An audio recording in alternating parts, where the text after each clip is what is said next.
January 9th. Reset self-talk. You are always listening to yourself. Every moment you are awake, there is an internal dialogue running, a voice narrating your experience, commenting on your actions, judging your decisions, predicting your outcomes. Every thought is instruction. Your internal voice is not passive commentary, it is active direction. It shapes how you interpret circumstances. It influences how you respond to difficulty. It determines whether you see obstacles as insurmountable or as problems to solve. If your internal voice is careless, your actions follow. If you speak to yourself with contempt, you will act with hesitation. If you describe yourself as incapable, you will behave as though you are. If you narrate your life as a series of failures, you will expect failure and find evidence to support it. Most people do not monitor their self-talk. They allow it to run unchecked. They accept whatever thoughts arise as truth without questioning whether those thoughts are accurate or helpful. They believe the voice in their head is objective when it is anything but. Your internal voice is not reporting reality, it is interpreting it. And interpretation is influenced by habit, emotion, past experience, and the language you have trained yourself to use. If that language is harsh, exaggerated, or pessimistic, your perception becomes distorted. Discipline requires precision in language, not motivational language, not inspirational language. Precise language. Language that describes what is actually happening without adding emotion or exaggeration. Language that focuses on action instead of identity. Remove exaggeration. Stop saying you always fail. You do not always fail. You failed in specific instances. Stop saying you never follow through. You have followed through before. The exaggeration feels dramatic, but it creates a narrative that is both inaccurate and destructive. When you say always or never, you are not describing reality. You are creating a story about who you are. And once you accept that story as truth, your behavior will align with it. You will fail more because you believe you always fail. You will quit more because you believe you never finish. Remove self-judgment. Stop labeling yourself as lazy, weak, or undisciplined. These labels do not describe behavior. They describe identity. And once you assign an identity, changing behavior becomes harder because the behavior now contradicts who you believe you are. You are not lazy. You avoided a task. You are not weak. You struggled with a decision. You are not undisciplined. You did not follow through in a specific moment. The distinction matters. Behavior can change. Identity feels permanent. Replace it with facts. What needs to be done? What comes next?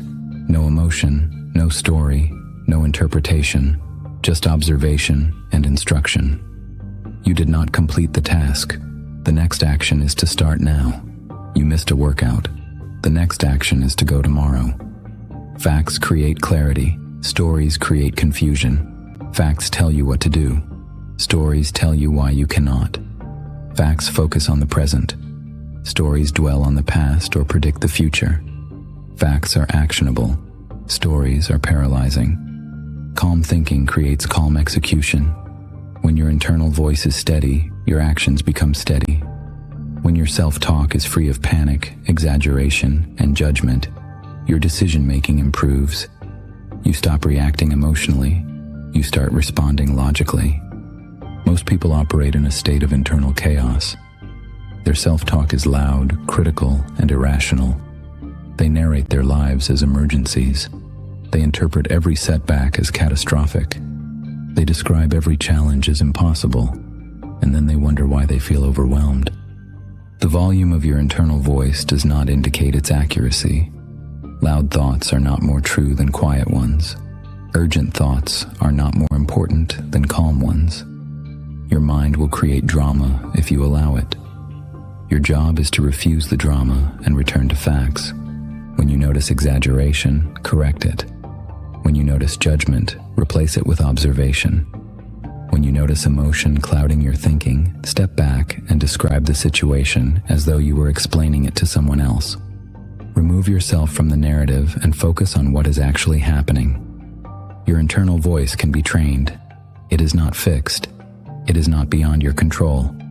It is a habit like any other, and like any habit, it can be replaced through repetition.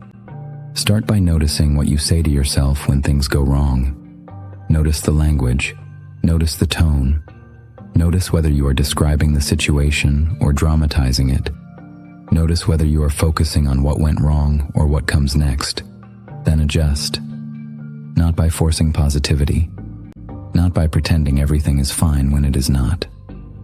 By choosing language that is accurate, neutral, and focused on action. Language that removes the emotional weight and replaces it with clarity. This is not about being hard on yourself. It is not about eliminating all negative thoughts. It is about refusing to let careless language dictate your behavior. It is about speaking to yourself with the same precision you would use if you were instructing someone else. Reset your self-talk. Stop narrating your life as a tragedy.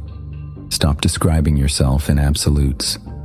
Stop allowing exaggeration and judgment to masquerade as truth. Replace the noise with facts. Replace the drama with calm. Replace the story with instruction. Day 9, built in silence.